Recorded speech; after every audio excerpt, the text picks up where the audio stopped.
ഞാനിപ്പോൾ ഉള്ളത് നിയമസഭ പുസ്തകോത്സവ വേദിയിലാണ്. കലയും സാഹിത്യവുമെല്ലാം ഒത്തുചേരുന്ന സർഗാത്മക വേദി. വായന മരിക്കുകയാണ് എന്നുള്ളതാണ് പൊതുവെയുള്ള അഭിപ്രായം. എന്നാൽ ഇവിടെ നമുക്ക് കാണാൻ കഴിയും, വായന മരിക്കുകയല്ല, മറിച്ച് അതിന് പുതിയ ജീവൻ നയിക്കുകയാണ് എന്നുള്ളത്.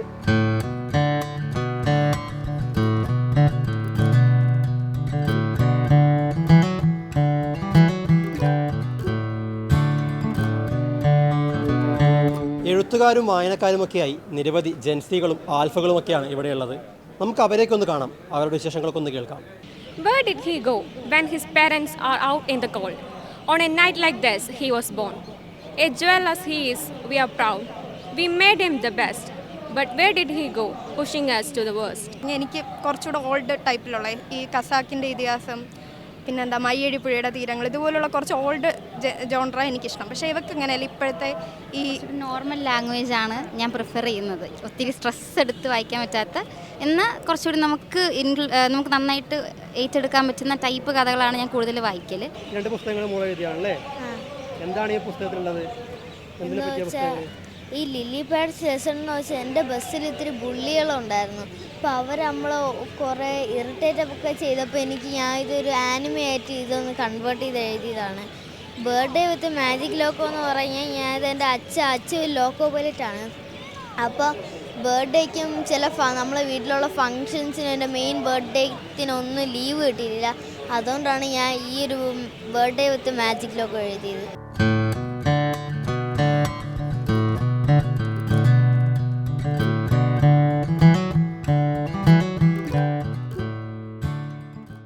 Reading is a feeling. When you read, you go into a different world. You can escape. You don't have to force yourself to read. If you want to read, you can. It's like an experience. You can read to simply just learn about things or പണ്ടാണ് പുസ്തകം വായിക്കാറ്. ഇപ്പോൾ social media കാരണം എല്ലാവരുടെയും ബ്രെയിനൊക്കെ ഭയങ്കര ഇതായിട്ട് നിൽക്കുക, എന്ന് വെച്ചാൽ ഭയങ്കര ഡിസ്ട്രോയ് ആയിട്ട് നിൽക്കുക. പണ്ട് കാലത്താണെങ്കിൽ ബുക്ക് വായിച്ച് സ്വന്തമായിട്ട് ഇമാജിനേഷൻ ഉണ്ടാക്കായിരുന്നു, സ്വന്തമായിട്ട് കാര്യങ്ങൾ ചിന്തിച്ചെടുക്കായിരുന്നു. ഇപ്പോൾ ഫുള്ള് സോഷ്യൽ മീഡിയ ഒക്കെ കണ്ട് ഒരു ബ്രെയിനൊരു ഇമാജിൻ ചെയ്യാൻ ഒരു കഴിവില്ലാണ്ട് പോയി എല്ലാവരുടെയും.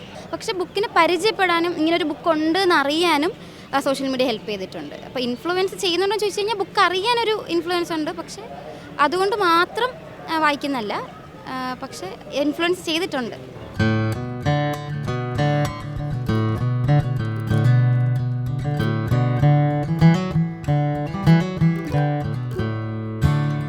അപ്പോൾ നമ്മൾ ഭയങ്കര എക്സൈറ്റഡ് ആയിട്ടാണ് വന്നത്. അതേപോലെ തന്നെ എക്സൈറ്റഡ് ആയിട്ട് വന്ന കുറേ കുട്ടികളെ നമ്മൾ കണ്ടു.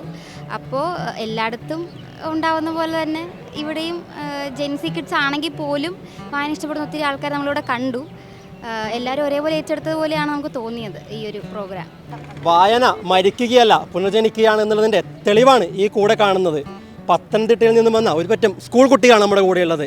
ഈ നിയമസഭാ പുസ്തകോത്സവ വേദിയെ കൂടുതൽ ആകർഷകമാക്കുന്നത് ഈ പറയുന്ന ആൾക്കാരൊക്കെ തന്നെയാണ്.